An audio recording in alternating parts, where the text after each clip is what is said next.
Oh, I didn't see you come in here. I'm just whipping up this review of Julia, the all new Julia Child documentary. Let me throw this in the oven and we'll talk about it.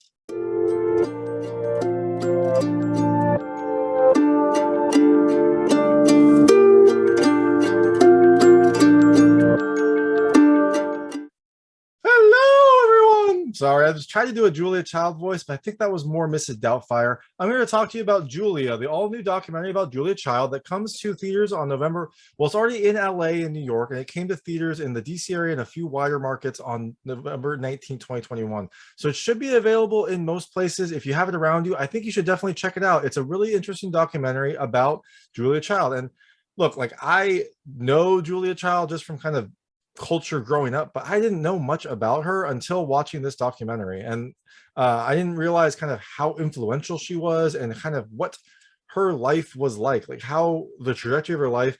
It was such an interesting journey, and this documentary does a really great job of showing it. So hot take, I think you should definitely watch it. I thought it was an interesting film. I thought it did a really good job of chronicling her life, showing her influence on kind of American eating and also just the American society in general and how much she went through to get to where she was. So I'm going to talk to you a little bit about the film and then a few things I liked and a couple things I didn't love, but overall I really did like this film. And I think this is going to be a pretty short review because I think this film is great. You should definitely see it.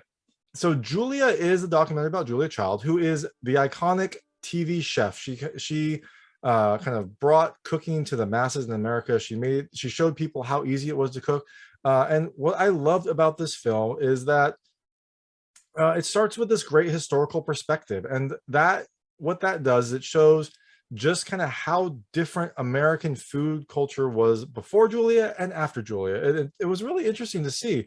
So it seems like before Julia, Americans' food culture was very focused on like efficient, quick meals, things that you can just pop in the fridge or the oven, get done, eat quickly, and just move on with your life. It didn't really seem to focus on savoring food and things like that. And so I thought that historical perspective was really interesting because then you could see the contrast between when Julia Child gets on TV and starts to show how easy some of these interesting recipes are, or at least breaking things down to make people think that, hey, I could do that as well. And so she inspired a whole generation of people to try to cook, to try their hand at cooking and try to make food better. So I thought that the historical perspective was really, really good. The second thing I loved is kind of just the whole package. I mean, this documentary looks at Julia Child's whole life, and it doesn't really focus on just her as a TV show personality. It really starts with her childhood. And the interesting thing about Julia Child's life is she didn't even get on TV until she was 50. Like she had an entire career, an entire life before she became what she was well known for, the TV chef. She went abroad. I think she served in like the Peace Corps or some sort of foreign services. She went abroad. She met her husband.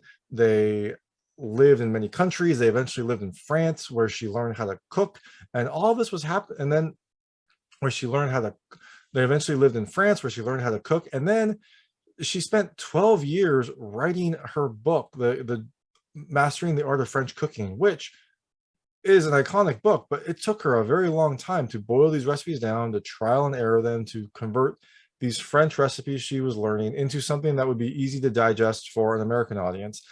And then once this book was written, she had trouble publishing it. She had to get out there and try to get it to be published. And actually, when she went on TV for the first time, it was to promote her book. And she was such a dynamic personality that when she went on TV, people were drawn to her because she was such an interesting character. And I thought that was whole kind of package that came with it, how that kind of whole perspective on her life was really amazing to see, because this is a woman who was outside the norm. She was ahead of her time. Her and her husband were both kind of ahead of their time, and she broke a lot of molds. And I loved seeing that about her.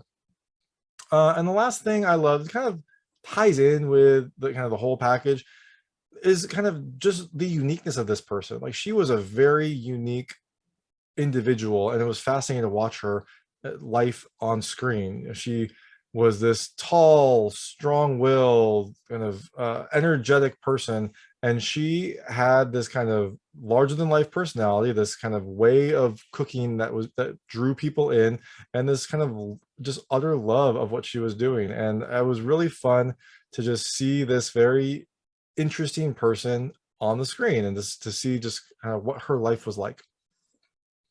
So things I didn't love as much, and again, these none of these are major. I think you should watch this film anyways. These are just things that I noticed that I didn't love. But again, this film is really good.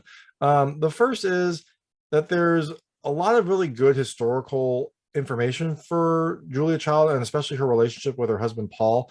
They have some interesting postcards and some lovely letters that they wrote, but sometimes there was no voiceover for them. And I thought that was really interesting because you'd have like text from their letters or texts from like diary entries, and you kind of, some of it was voice, but some of it you had to just read on the screen. And look, like maybe it's my own laziness, but I wanted some sort of audible aspect as well, something that was reading those notes to me. So sometimes they would flash a little quickly and I wouldn't be able to get everything. So it would have been nice to have a little bit of voiceover to help with that. And the second thing I didn't love, and again, this is not a big thing, it felt like there was a little bit of sugarcoating on her life. Maybe some of her more controversial views, they were touched on. So the film definitely looked at her entire life. But it felt like they maybe were sugarcoated a little bit. But again, it's a Julia Child documentary. Like if there's not a little bit of sugarcoating in the recipe, then it's probably not going to be as tasty. And again, I think it was good that the film did focus on these and did bring these up. It just felt like maybe it dismissed it a little too quickly. But it's not a hard-hitting documentary. It's a look at this person's life and her influence. So again, not a big deal. So that's Julia. It should be pretty widely available, so definitely check it out if you have it near you. I think it's a really interesting documentary, and it's definitely something that'll put a smile on your face. So thanks so much for watching. If you liked this review, please like and subscribe to this channel. It helps me out a lot. Make sure all my new content goes straight to you. And check out my other content. I have an interview with a co-director of this film, Julie Cohen, and I have other movie reviews, other interviews, unboxing videos, and weekly movie recommendations. So thanks so much.